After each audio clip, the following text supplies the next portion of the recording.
The Girl and the Serpent by Jarvis B. Chavez. I kept hitting tree limbs and branches as I ran through the forest in the dark. I only had the moon to light my way. My foot hit a root and I came crashing to the ground. "Get up, Lisa, you fool!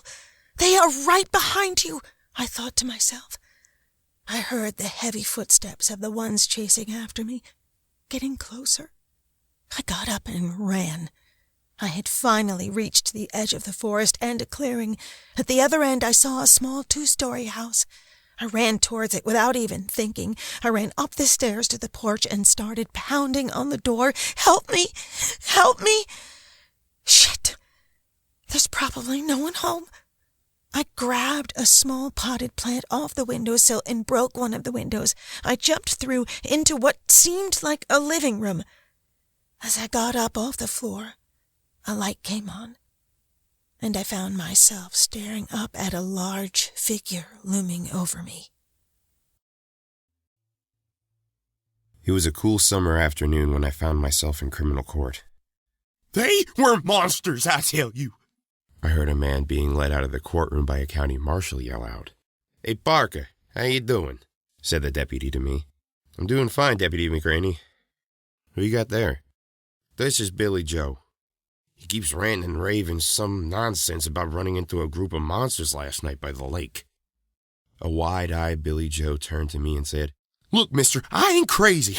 There was 4 or 5 of them bastards, and they was all hideous with long tails walking up into the hills." "Now, Billy Joe, enough! Stop bothering Mr. Jameson. He's a busy lawyer," Deputy McRaney exclaimed while hauling the agitated Billy Joe away. I sat down in the courtroom and began reading the newspaper. I had hoped on getting appointed as defense counsel by the judge. I heard a loud voice call out, "Mr. Jameson," coming from the front of the courtroom. It was the judge, Lilith J. Franklin, looking over her eyeglasses at me. "Yes, Your Honor," I replied. "Mr. Jameson, are you free to do a case?" "Yes, I am, Your Honor." I dropped my newspaper, grabbed my briefcase, and walked quickly up to the defense table. "I'll keep the introduction short," the judge said. "Mr. Jameson, this is your client, Miss Lisa Davis." Lisa was a young, attractive brunette who looked to be in her early 20s. "Miss Davis, this is Mr. Parker Jameson.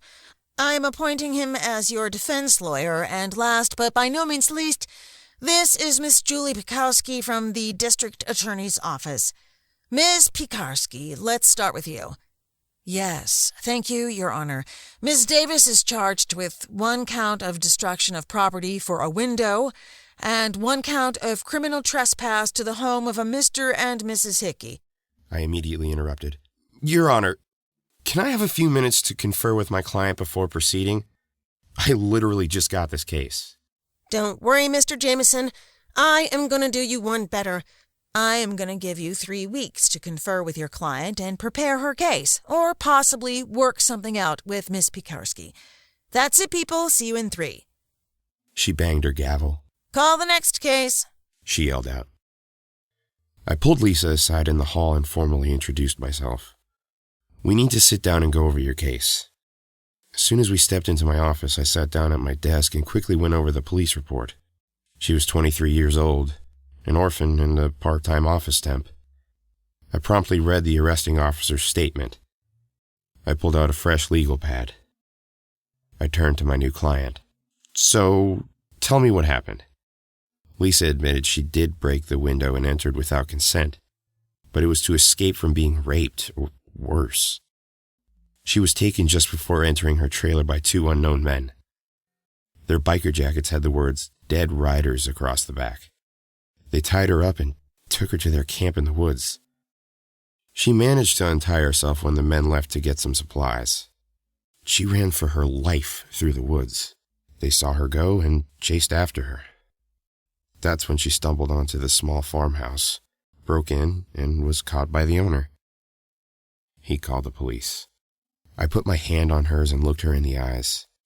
"I don't want you to worry. Let me check a few things out and I'll give you a call." After she left, I called a friend of mine who worked for the local paper. "Hey, Chuck, it's me, Parker. I need a favor." "So what else is new?" replied Chuck. He soon gave me the rundown on what happened that night. The police reported that the bikers looted and vandalized a couple of stores and injured a few innocent bystanders. They also attempted on 2 separate occasions to abduct a couple of young women from the sidewalk. As soon as I heard Chuck say that, I knew we had a chance. Thanks, Chuck. I owe you one. I called Miss Pekarsky that Monday after confirming a few more facts. Look, the newspaper stories, even the police reports, are consistent with my client's account of the events of that night. Great, so we have a deal? Yes, I thought. I have good news for Lisa. I immediately called Lisa.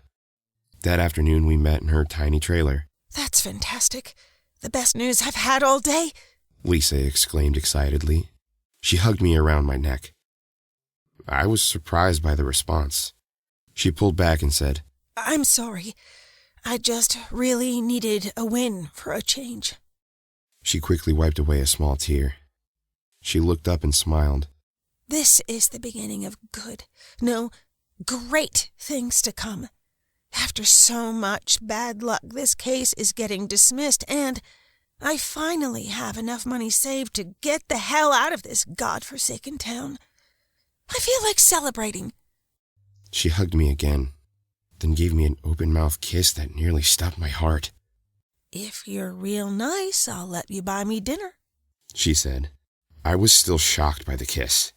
Oh, yeah, sure, I can do that, was all I could reply. She grabbed me by the hand, grabbed her purse, and led me out the door. We drove to a nearby sandwich shop and got some takeout. We sat on a couple of fold-out chairs outside of her trailer. We ate and then talked for hours. We somehow ended up on her bed. She reached over and started to unbutton my shirt, and I helped her out of her shorts. Afterward, we just laid there in bed. She smoked a cigarette and I drank another beer. I can't say I blame you for getting out of here. This place gives me the creeps. It's surrounded by dark woods on all sides. She got up and walked over to the little round window at the end of the trailer. That's not what I am worried about. She turned back and faced me. She had a serious look on her face. What I am about to tell you is hard to believe, but it's the honest truth. I looked at her with concern. The bikers did not kidnap me that night. I made that part up. I saw them ride into town earlier.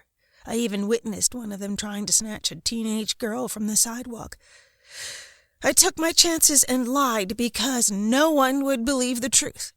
Try me, I said. I was running from somebody or something, she said. Wait, what do you mean, something? I was snatched just before I opened the door to my trailer, but it was by 2 of these snake men.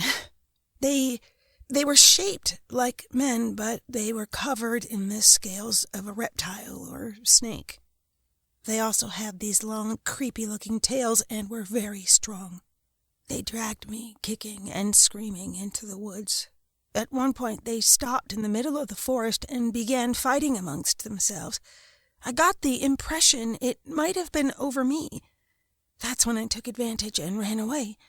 They finally noticed and began chasing me all the way to the farmhouse before they must have turned back. That's why I couldn't tell the truth to the judge. Oh, God, you don't believe me, do you? You just think I'm nuts, she said. No, calm down, Lisa. I believe you, I reassured her. I finally calmed her down with the help of some Valium I kept in my briefcase for stress-based emergencies. I didn't know what was worse. The possibility that she used me to get her charges dismissed, or the possibility that she may be mentally ill because she sees imaginary snake men. Maybe I can get her some help from the free clinic in town, I thought to myself. I eventually fell asleep. Sometime later, I was awakened by screams. I opened my eyes to see 2 figures pulling Lisa out of the trailer.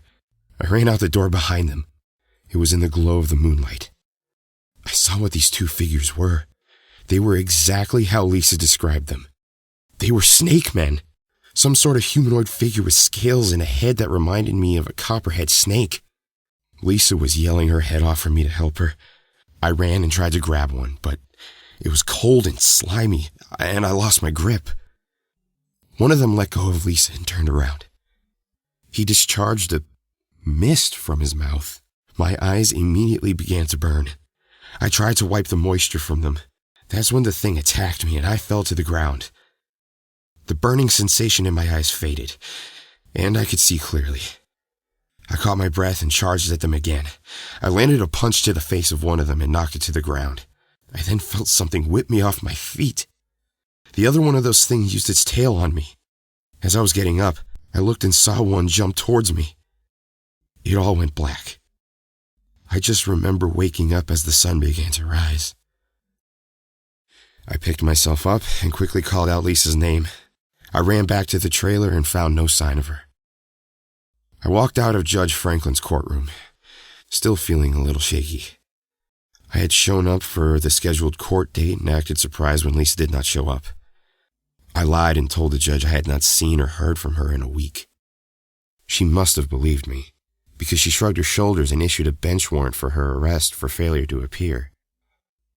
I felt ashamed of myself. I couldn't tell anyone the truth. All I could do was wait for my last paycheck and get as far away from this place as I could. I am not waiting for those things to come for me.